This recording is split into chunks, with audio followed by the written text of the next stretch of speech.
Welcome to Saints Online!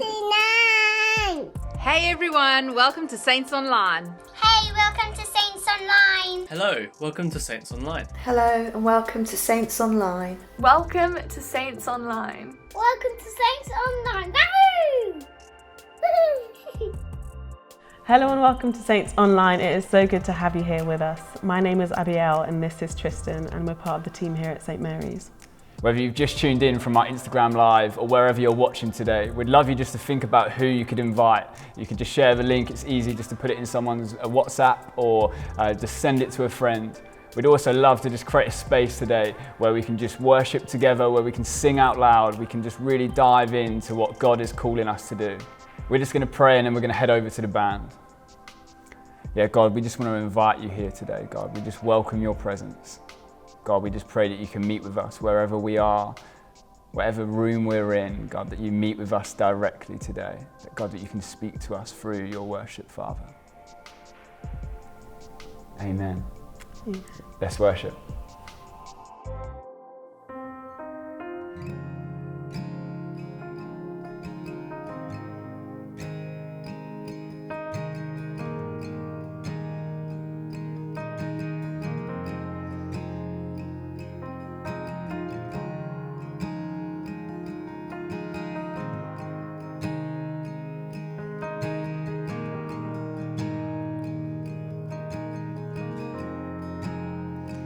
You are here, moving in our midst.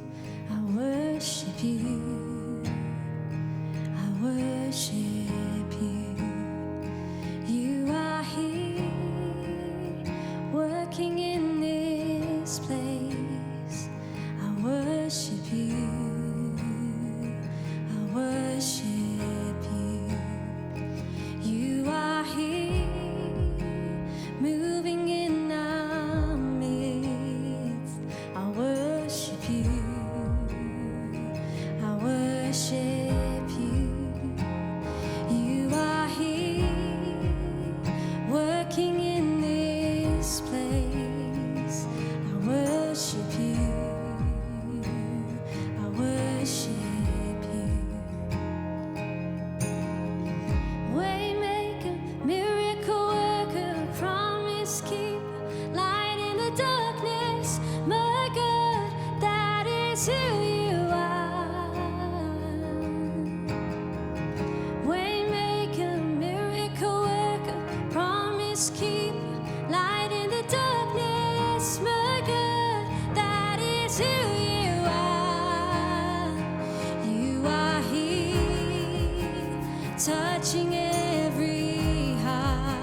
is who you are. You're the way maker, promise keeper. Jesus, we worship you.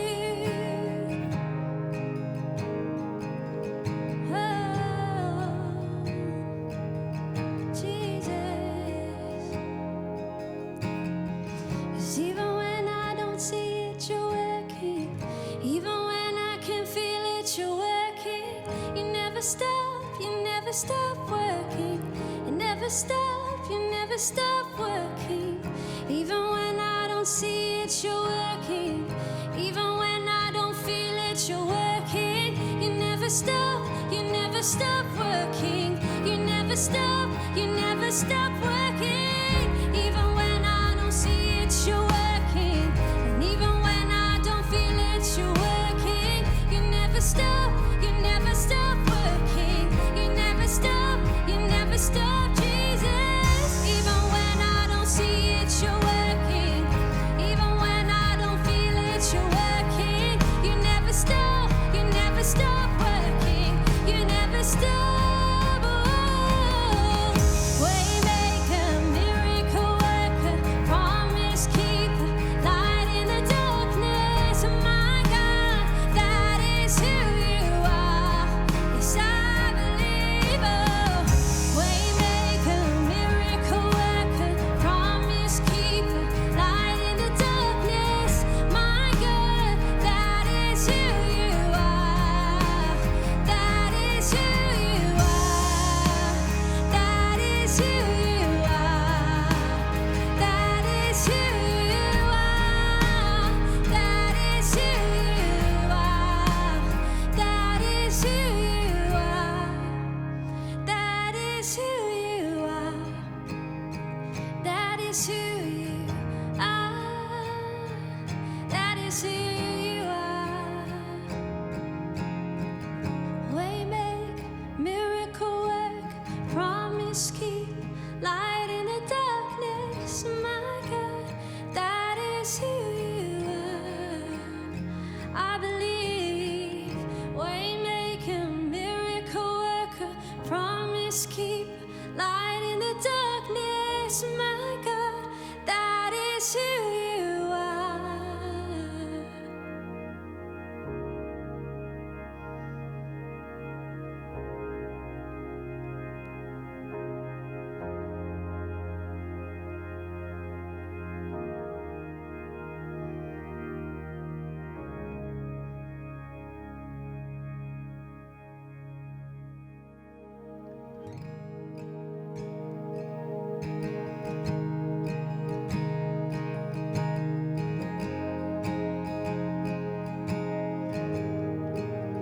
I don't wanna be afraid every time I face the waves. I don't wanna be afraid. I don't wanna be afraid. I don't wanna fear the storm just because I hear it roar. I don't wanna fear the storm. I don't wanna fear the storm. Peace, be still, say the word and I will set my feet upon the sea till I'm dancing in the deep. Peace, be still, you are here, so it is well. Even when my eyes can't see, I will trust the voice that speaks peace. I'm not gonna be afraid, 'cause these waves are only waves. I'm not gonna be afraid. I'm not gonna be afraid. I'm not gonna fear the storm. You are louder than its roar. I'm not gonna fear the storm. I'm not gonna fear it all. Peace, be still, say the word and I will set my feet upon the sea till I'm dancing in the deep. Peace, be still, you are here, so it is well.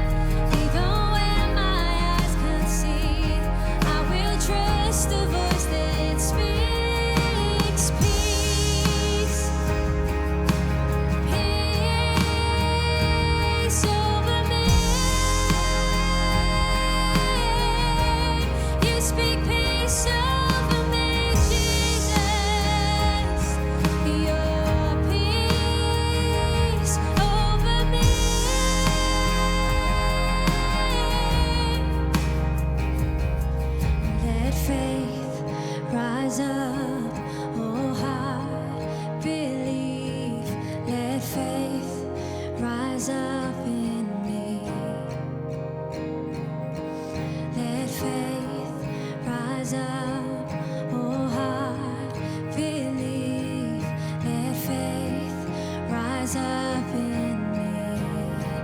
Oh, let faith rise up. Oh, believe. Let faith rise up in me. Oh, let faith rise up. Oh, believe. Let faith rise up in me. Oh, peace, be still. Say the word, and I will set my feet upon the sea till I'm dancing in the deep. Peace, be still. You are here, so it is well. Even when my heart,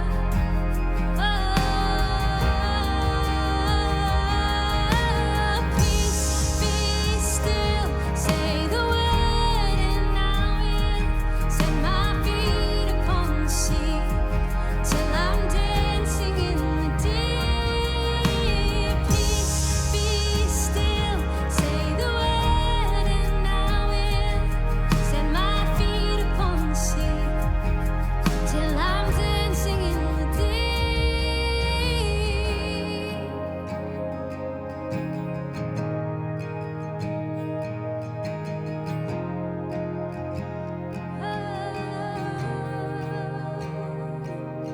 Let faith rise up, oh I believe. Let faith rise up in me.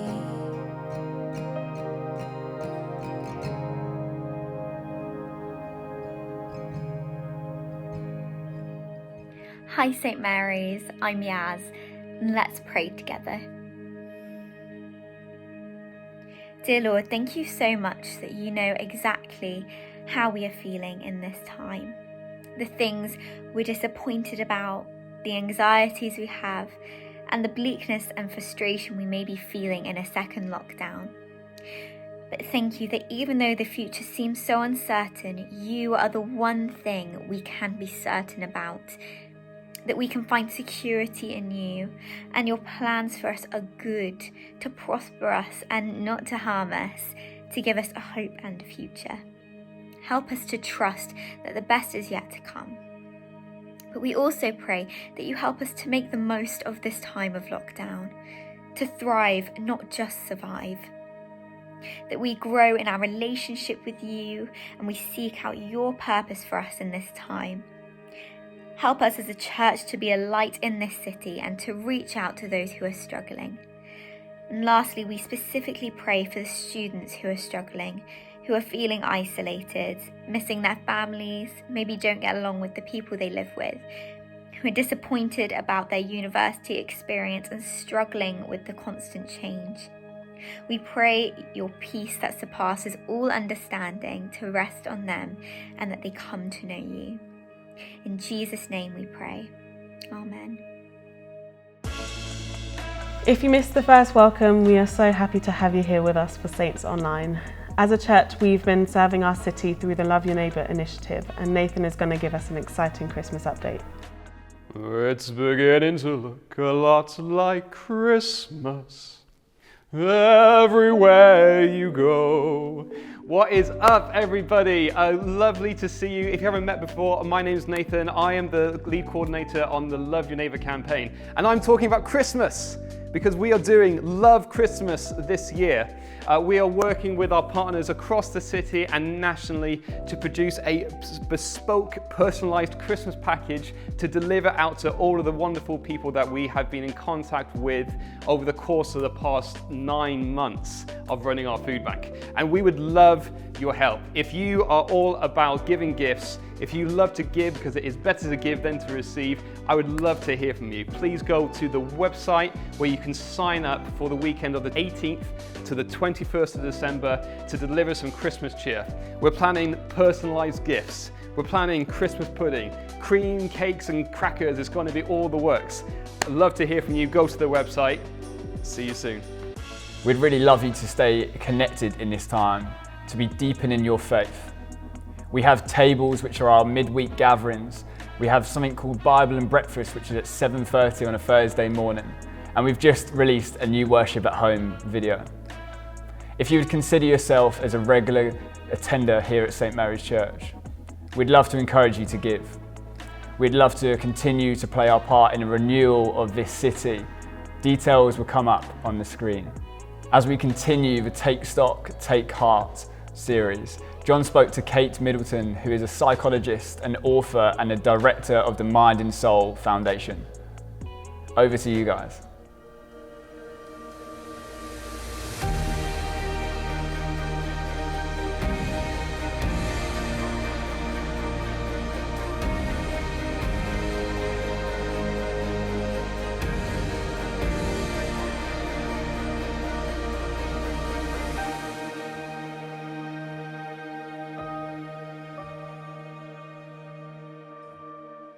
Well, Kate, thank you so much for joining us and coming back. You came and spoke to us last year. Oh no, gosh, that was 2 years ago. This year. Was it 2 years ago? Time flies, yeah. Time has flown. It was an amazing time, such an encouraging time for us as a community. We were kind of quite new at that stage as well. And so thankful for you coming back. And we're in this series that we've called Take Stock and Take Heart. And we're looking at spiritual, emotional, physical, and mental health, just recognizing that we all have mental health, like those other things, physical, emotional, spiritual. And so we wanted to talk about that. And we thought we want to get the expert in. And so just ask a few questions and then we'll see where we go. And the first one is this kind of, as we think about mental health in general, and as we try and follow the way of Jesus together, what advice would you start off with? As how do we support one another? How do we support ourselves just in this area of mental health? Yeah, that's such a good question. This is such an unusual time, I think, for mental and emotional well-being, just in terms of how one moment has affected all of us. And in some ways that gives us quite a good wake-up call and perspective on our mental and emotional well-being, because we've all universally been pushed into a place where we have to think about that, probably for the first time, and for a lot of people in their lives, really, where that stuff has become challenging on an everyday basis. And that really does nudge us to recognize, like you say, that we all have mental and emotional health. It isn't like this two-box model where some people are unwell and the rest of us are well. And the risk of that model is that basically what we do with our mental and emotional well-being is, well, nothing really. We just don't think about it unless we become unwell. And we're very crisis focused, and all of our talk, all of our conversations about mental health are very illness focused. What does it look like to be ill? I am ill. This is how it limits me. Instead of thinking, actually, what can we do to really get the best out of ourselves, out of our brains, out of the people that we are? How can we understand what it looks like to be you, to be me when we're at our best? If we're going to struggle, how are we going to struggle? Because everybody's different. And recognizing that life sometimes pushes us up and down that line of well-being. And so recognizing that in this moment is really good. And what it means we can do is create a space in our culture, in our communities, in our families, in our workplaces, in our friendship groups, where it's okay to share, not just like, actually, did you know I'm ill now? But like, here's how my week's gone. And actually, there's this thing right now that's really rubbish, and I'm finding it quite hard. And how do you manage that? And actually, like, you know, gosh, in the last month, I've suddenly started waking up at 4 every morning and I can't get back off to sleep and I'm knackered. So has that ever happened? You know, we can talk honestly about stuff that's difficult for us, the ups and the downs, but also how we stay well, how we do life better. And I think that's really exciting, because our culture is so much about being superhuman, like la la la la la, I've got it all covered, I'm doing really well, until the moment you crash and burn, and then we talk about it. And so to say, actually, let's throw that on its head. Let's say, like, actually, hey, I am messy, I'm vulnerable, I struggle with some stuff, I'm a human being. How about you? And that's a good thing we can do to support everyone. Yeah, I love that. And particularly as you talk about like our wellness, our well-being being this, it's like a scale. And you know, we find ourselves on it somewhere. And I guess like within that, as it feels like we go through, and particularly at the moment, it feels like a season where it is hard. Like, just life is hard.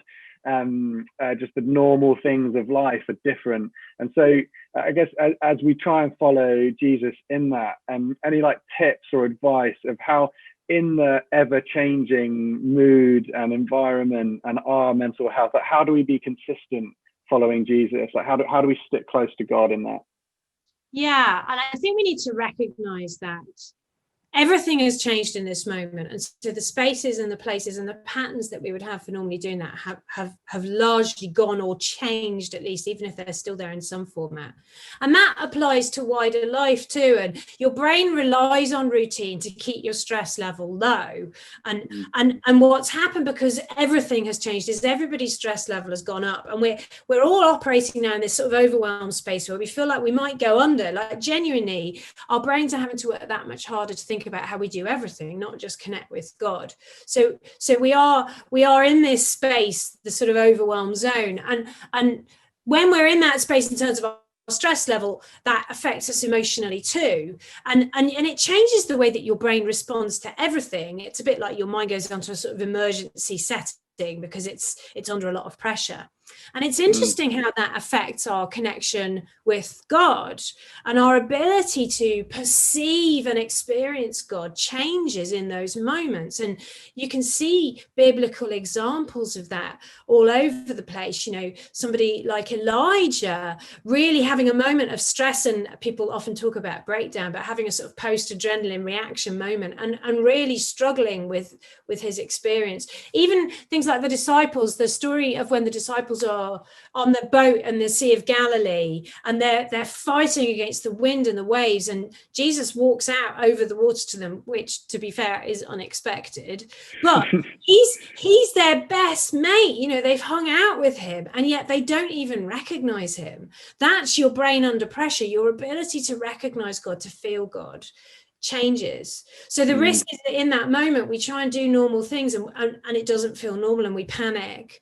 So I think holding your nerve a little bit, recognizing this is going to feel different, but that's okay. In the story of Elijah, it's very interesting that what God doesn't do the minute when he's had his sort of crisis moment, God doesn't come straight to him. He sends an angel to him who ministers with some practical physical rests and food, gets him back on his feet, and then he journeys for quite a long time before he's able to meet with God. So I think in this season we do have to be more creative about how we do the God meeting moments, and maybe there's some stuff that we might find effective, or that enables us to connect with God now that wouldn't be what we normally do. Maybe some more contemplative stuff, some more repetitive liturgical approaches, some of these things that are more about dampening down our stress response, spending calm moments with God, finding peace, finding escape from the barrage of negativity and challenge. So some of those approaches might be more effective, but it is also, I think, about the journey. So what can you do to journey to a space where you can connect with God? So I love to bike. I bike a lot, and one of my rides, there's a gate. I live in a town, but we're so lucky we're right on the edge of the country, and there's a gate that I bike to. It takes me about 40 minutes to get to this gate, and it overlooks quite a nice view. And I have found that such a good space to meet with God. And part of the meeting is the journey to get there. It's the listening to music or podcasts, or just switching off my mind. Because by the time I get there, very often when I leave home, I just think I can't pray. I just feel overwhelmed. It's too much. By the time I get to that gate, I can sit on it, and I can sit and spend some time with God. So think about the journey, and then when it comes to the moment, explore some new stuff. You know, we as a church did the Pete Greig How to Pray course. Don't know if you guys have done that, but that is awesome, because what it does is it's quite analytical. It says, like, here's a bunch of ways that you could pray, and you might not have tried them all before, and you try them out in quite a sort of an analytical way, sort of see what works for you. And that was brilliant for us, because in this moment, a lot of people found that things that they not found helpful previously actually were really valuable. Yeah, that's great. And yeah, I know some of our tables have done that, but particularly, I think it feels like at the moment there is a bit more of a push towards the kind of contemplative in such a good way of kind of almost like retreating from just the chaos of the world and like trying to center yourself on something different that's a bit more consistent and healthy. So that's such, I think that's so powerful. And as I think about that, are there any like particular, I guess like you've mentioned Elijah in there, and are there like kind of heroes of the faith or like characters in the Bible that you look to and think they had really good rhythms or things lessons that we can learn from them?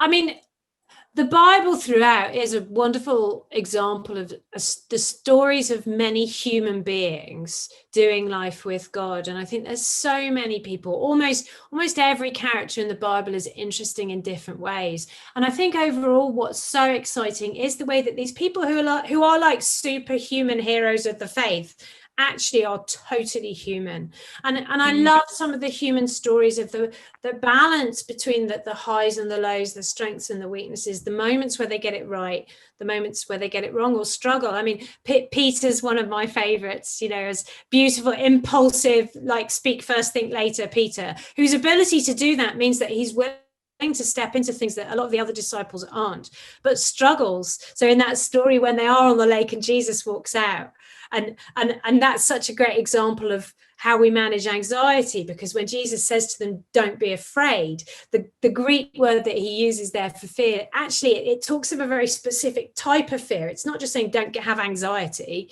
because we all have anxiety. It's a human emotion, and why wouldn't they? They're in a difficult spot. But he's saying don't panic, don't feel like you need to run, don't feel like you're overwhelmed, don't feel like you're going to drown. And he says the reason is because he's with them. And Peter's so amazing, because when he hears that, he's like, right, if it's you, call me and I'm coming. So he releases this thing that he shouldn't have been able to do. He steps out of the boat, he walks on the water, totally out of his comfort zone, totally out of his depth. But then in such a beautiful human way, he looks around himself and suddenly it's like the wind and the waves and the darkness and the storm, because it's not a calm day. It's not like a beautiful, tranquil, sunny day. It's the middle of the night. It's pitch black. It's windy.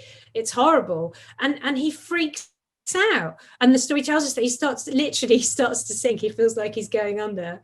And Jesus has to reach into that moment again and pull him back to security and safety. And that's so much like you said, what we're doing right now in this moment of chaos and panic. We are finding our security and safety in a God who never condemns us for having emotions, but reaches out and wants to help us get through. But I love the humanity of that story.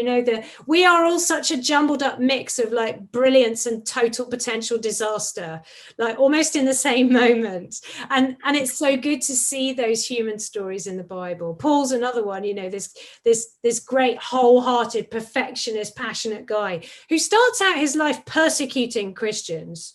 It's a pretty big turnaround for him, what he does with his life.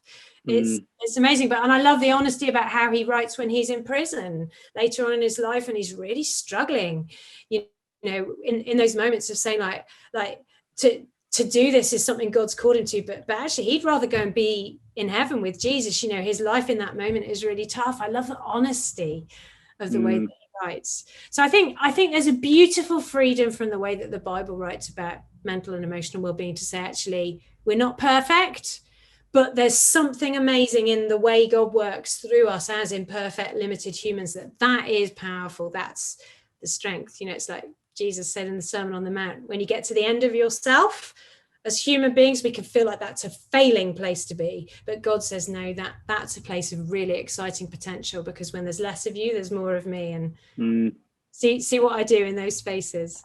Yeah, that's so good. I think there's just even this morning, just reflecting on Paul in Corinthians, just saying like I boast in my weaknesses. I'm proud of the fact that I am broken, because it just makes more room for Jesus, and it brings more of an opportunity for him to be made known. And I guess like in there, particularly thinking about like being a community, being people that we want to be able to support. And I think we were mentioning earlier, kind of there's like a healthy honesty of just saying like, life is hard, life is tough at the moment. Do you have any like recommendations or like advice, particularly like wanting to like really support one another in friendships in that way? Any like practical tips of how to do that well? Yeah, sure. And actually there's a sentence that Paul writes in Romans, which is like amazing, deep psychology, clever guy, sort of predating all this psychological knowledge that we have now, which is really relevant in this season. And it's Romans 5:4, and he says, suffering helps us to endure, and endurance builds character, which gives us hope that will never disappoint us. And I think in this moment, we are in a space where we do have to endure something.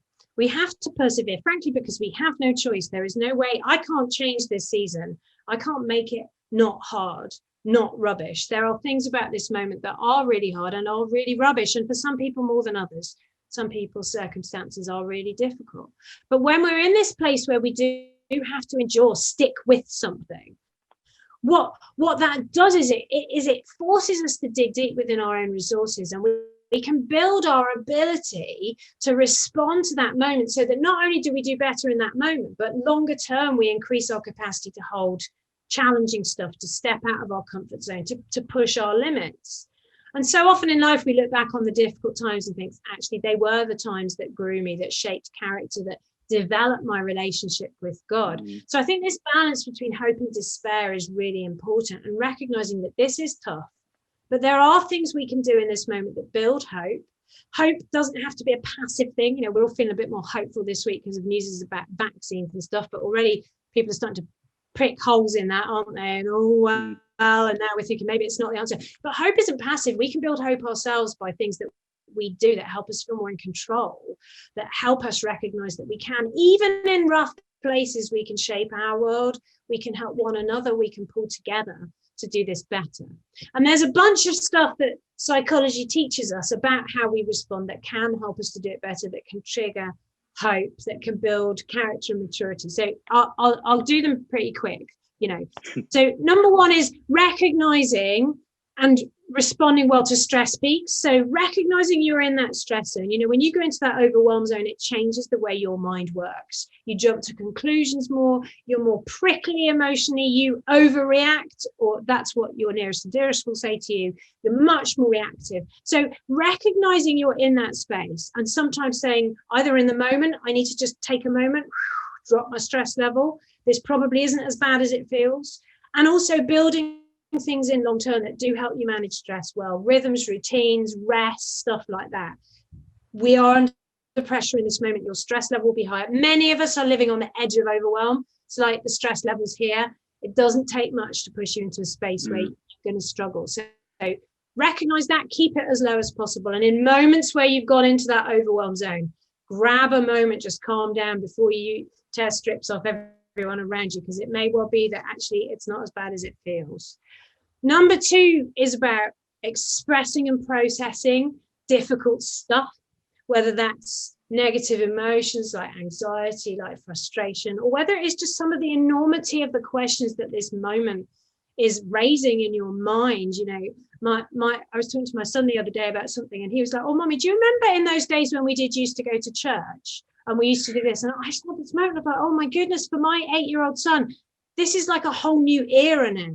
He's like written off that time when we used to go to church. And I did have a moment of like, I feel like I need to lie on the floor for about an hour just to think about the enormity of what that means for me, for my son, for how I parent him, for the future. It was just, and there are so many of those moments. So you need time, you need space, you need time on your own to process that stuff, you know. And some people journal, some people ponder stuff, you know, some people listen to stuff, read stuff, some people like me just go out and bike for a couple of hours and it makes the whole world feel like a better place. Whatever works for you. But you need friendship conversations where you can talk and say like, hey John, what are you finding difficult this week? Here's what I'm finding difficult, and gosh, what do you think about that?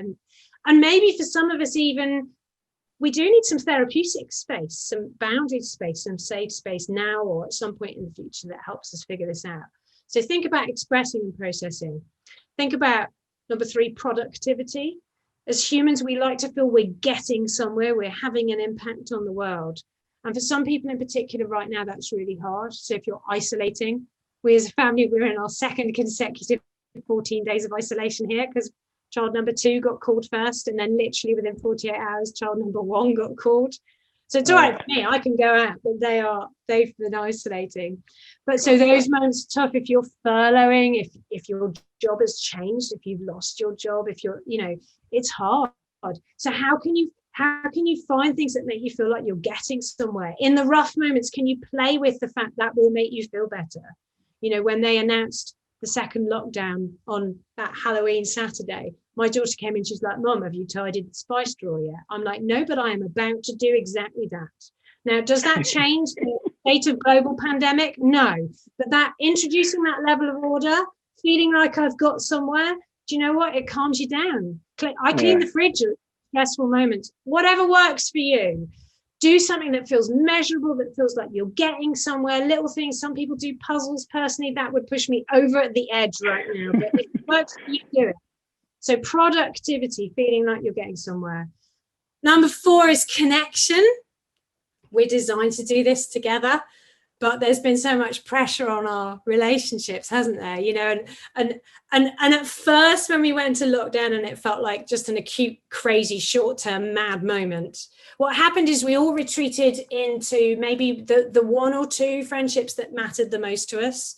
And hopefully we kept in contact with some of those. I'm a massive introvert, so I didn't even do that well. I was a bit like, well, if I can't have a proper chat with you over several beers, then I'm just like, what's the point in us talking at all? So I didn't do that great the first time. But as we've gone through and we're now like 7 months in, the problem is most of the relationship color in our life comes from just the beautiful complexity of all the relationships we have. And yeah, those people are really important, your family, your best mates. But those people you see down the gym, the people you work with, the people you see at the bus stop every day, people in church, the people who you probably wouldn't be good enough mates with to like Zoom once a week in this weird moment, but actually we really miss them. So think about are there people you could get back in touch with who you've lost touch with? Are there some peripheral people who you actually really miss? Think about how, therefore, do you need to create some spaces where you can have drop-in moments with them,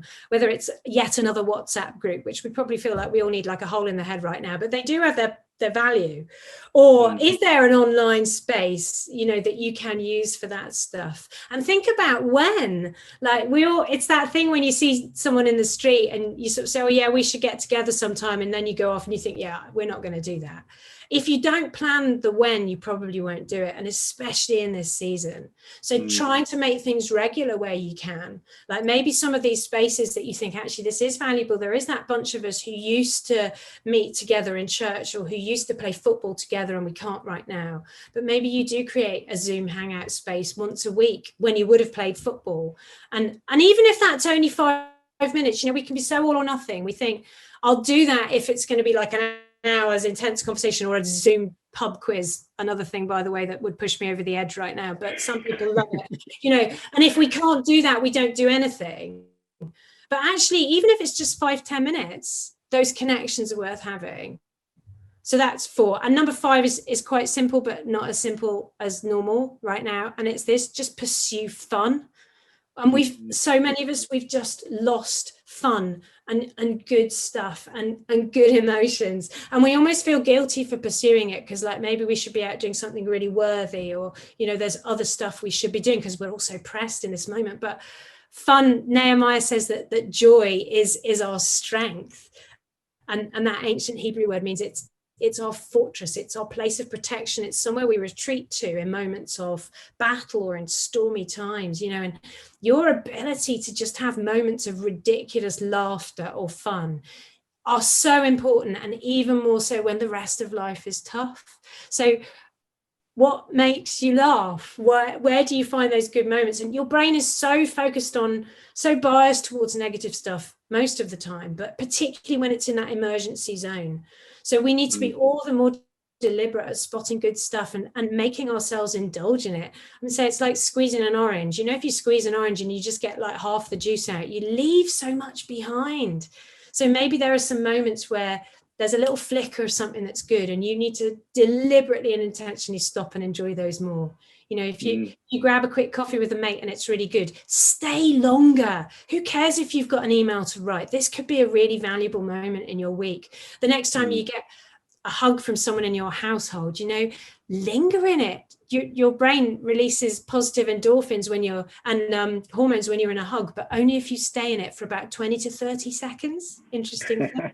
So count, linger in it. And if the next time you hug someone in your house, you hear them counting, you know why.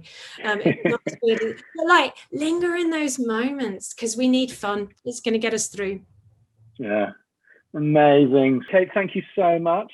So helpful, and really challenging and helpful. And so, yeah, thank you so much for your time and your generosity in that. We're so appreciative. I just wish I could be with you guys in person, but you know, when all this craziness is over, maybe then.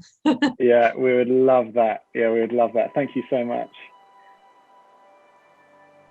Cast all your anxiety on him, because he cares for you.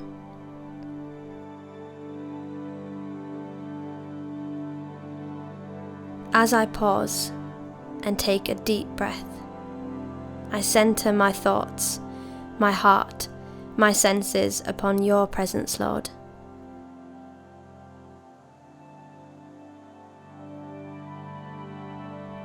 Today I bring the pressures that I am experiencing to you. I bring my fears, my anxieties. I bring any sense of isolation and loneliness. I bring the feelings of loss, of disappointment, of trauma. And I cast all my cares on you, grateful in the knowledge that you care for me.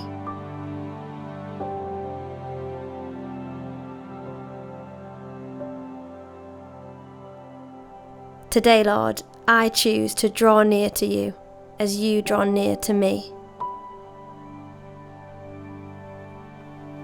Jesus, I think about my friends and my family. Lead me in my thoughts to those who I know, who might be suffering with their mental health at this time. In the quiet now, I name these people before you, loving Father.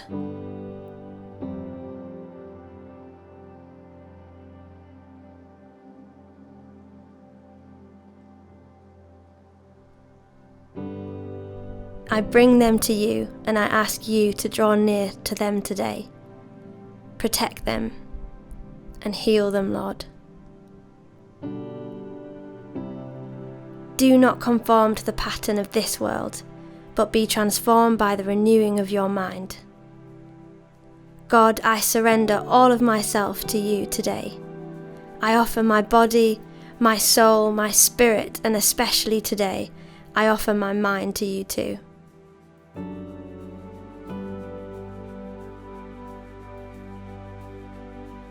In the chaos and noise, let me be renewed and transformed by your passionate and gracious love. I trust in the promise and assurance that you are daily renewing my mind, that you are each moment transforming me into your likeness. Father, fill me with a knowledge of your kindness. Jesus, fill me with an awareness of your power. Spirit, fill me with your refreshing water for my soul.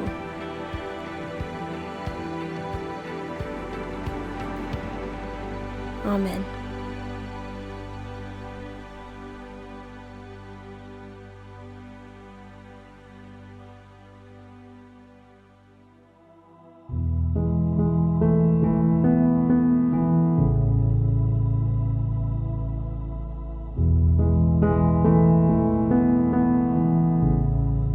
If my heart could tell a story,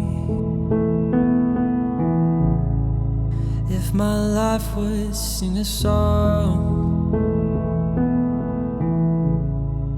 if I have a testimony, if I have anything at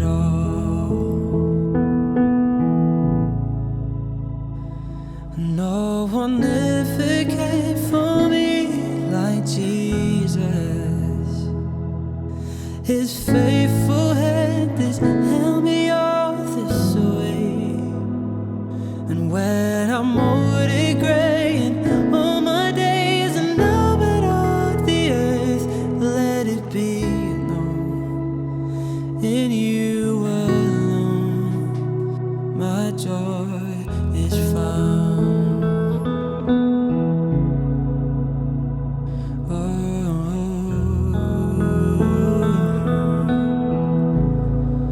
Let my children tell their children.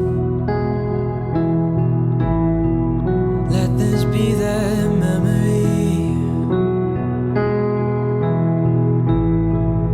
that all my treasure was in heaven, and you were everything to me. Yeah. No one ever cared for me like Jesus. His faithful hand has held me all this way. And when I'm old and gray, all my days are numbered on the earth, let it be known. In you alone, my joy is found.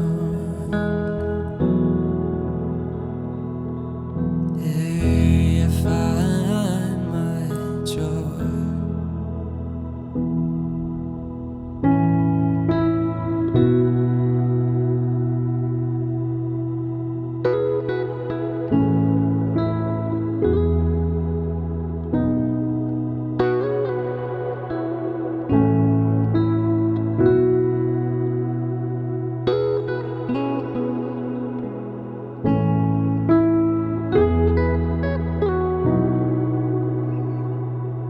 Oh, I'm still in love.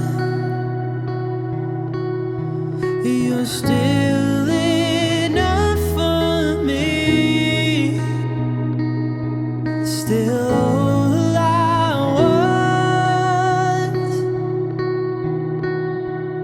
You're still my everything. I'm still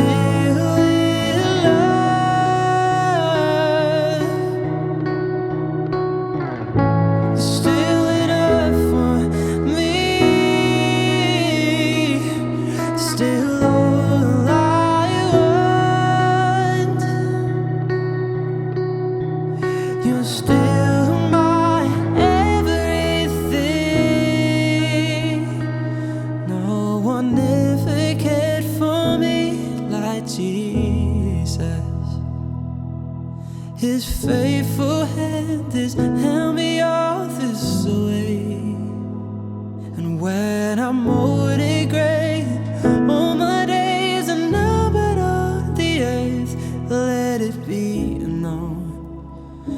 In you alone, my joy is found.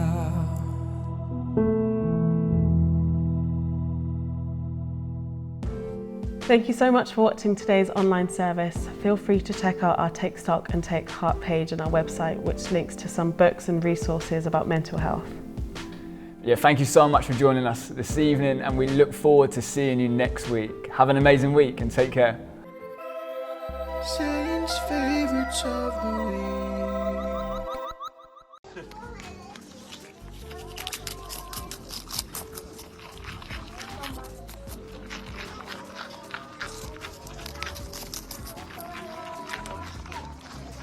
Pour it in there.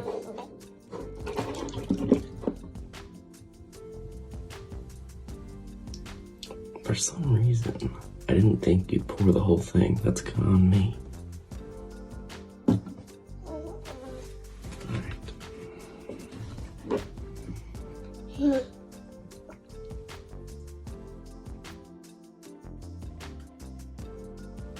Saints' favorites of the week.